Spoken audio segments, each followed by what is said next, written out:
Today I thought that since you guys don't know a lot about me, we could do a Q&A.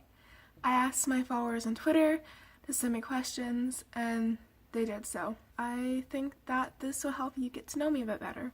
So here we go. Number 1 comes from Jolie, who says, "How old are you?"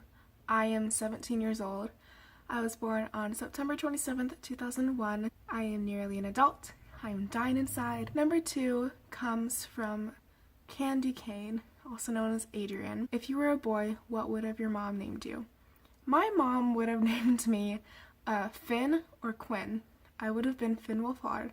I could have been in Stranger Things. Number 3 comes from Cody.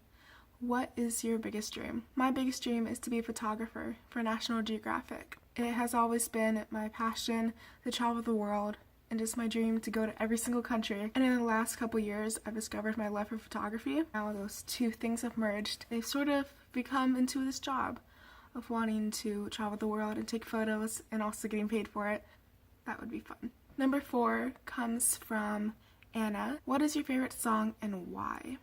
My favorite song is Your Song by Elton John. I'm not sure why. I've just always loved Elton John and his music, especially that song. I also love Unwell by Matchbox 20 because I relate a lot to it. Adding on to that last question, this next one comes from Sky, and they say favorite singers/bands. My favorite singers would be Ed Sheeran, Elton John, Adele. I like Adele. Adele's good. She's a good singer, honestly. Adele deserves more credit than she gets. With favorite bands, I would say Panic at the Disco, Fall Out Boy, Train, The Fray, Green Day. I love a lot of bands. And along with those bands and singers, I also love musicals. I am quite the musical nerd.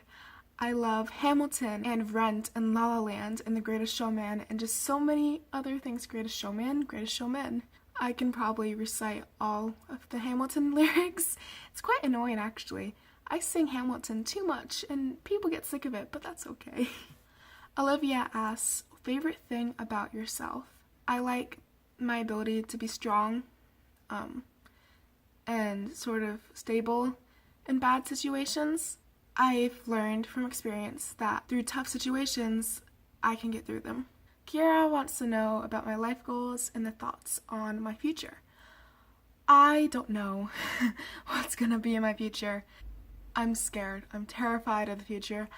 I don't know what's going to happen. I hope my dream is to be a photographer, like I said before. I hope to live maybe in England. I really want to move to London, but I can never know if that. I don't know where the future will take me, but I hope that I will make the right decisions, go on the right paths, and I hope that I will be happy, most importantly. I think that's my main goal, to just be happy, whatever that means in the future. The next question comes from Kirsten, and they say, what are your favorite relaxation methods, if you have any?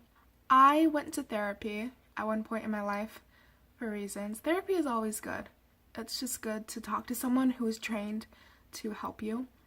And with that therapy, my therapist taught me many things, including writing in a journal. And so I try to write in journals every night and just write my feelings out. Writing for me is really what relaxes me. It gets my thoughts out on a page. And it's always just been a safe space for me to let out my emotions. But it's different for everyone. Everyone has their own methods. But that's just the writer in me speaking. Emma wants to know how to properly yeet a person out of your life.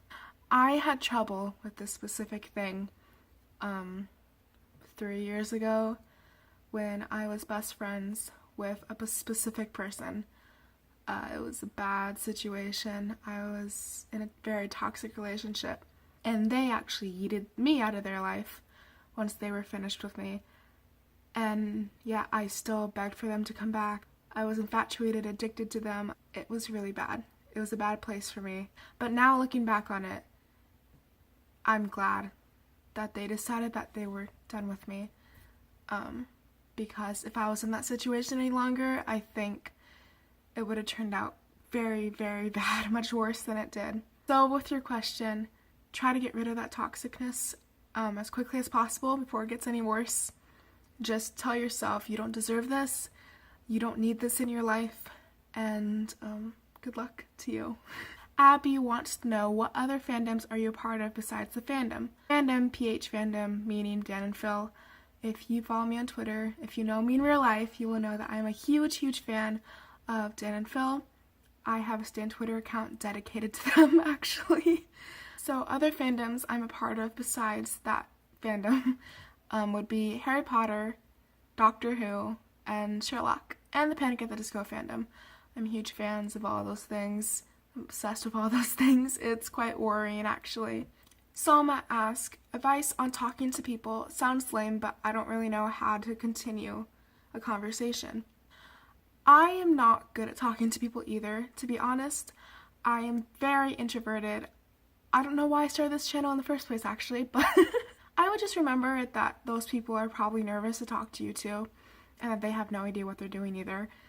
Just try to find a common ground, and if they're good at conversation, it'll probably be really easy to talk to them, and you'll gain friends. So that's always good. Martha wants to know what I think of call-out culture, aka exposing, canceling celebrities. I experienced this actually on my own Twitter account because I am a part of a community and 4,000 of those people in that community follow me. And so I, unfortunately, am known, and sometimes that's a good thing and sometimes it's a bad thing. But since I am known, there are more people to be judgmental, and there are more people to call me out on sometimes just ridiculous things. So I have personal experience with this, and I'd say it's quite bad. It only spreads negativity, and if you have a problem with someone, then you should talk to them privately instead of publicly exposing them.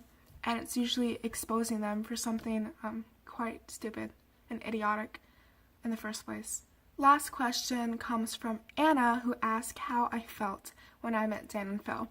I met Dan and Phil on August 7th in 2018, this year, and it was the best experience of my life. I have been waiting for that moment for about 6 years now, and I am planning on making my next video talking about that experience in detail. And so you can look forward to that. So that's all the questions I have for today. I like doing this. This was quite fun for me. I like answering questions about myself. Is that egotistical? I'm not sure. I hope you're having a wonderful, wonderful day or night or whenever you're watching this. I like this, honestly. I like recording and making videos. I hope that I can make you happy because this makes me happy. Subscribe, like, comment, whatever you do. Bye.